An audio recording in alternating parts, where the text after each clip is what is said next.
بسم الله الرحمن الرحيم، والصلاة والسلام على أشرف المرسلين، وبعد. معكم تلميذة زاني رونق، تلميذة متمدرسة في ثانوية صحراوي زغلامي، دائرة تاورا، ولاية سقهراس. بحمد من الله سبحانه وتعالى تحصلت على المرتبة الأولى وطنيا في الجزائر، شهادة البكالوريا دورة جوان 2025 بمعدل 19.70، ومعدل 20 في المواد المميزة، شعبة تقنية رياضي هندسة كهربائية. نحمد الله سبحانه وتعالى أن أكرمني في شهادة البكالوريا بهذا المعدل المشرف، ما هو إلا فضل من ربي.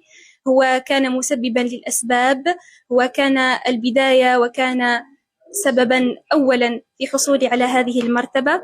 ثم إني لابد أن أشكر والدي الكريمين الذي أوصلاني لما أنا عليه الآن، ثم إلى كافة أساتذتي الذين حرصوا على تكويني وإعطائي زبدة الدروس ودفعي إلى بذل قصارى مجهوداتي، والحمد لله أثمرت جهودهم اليوم.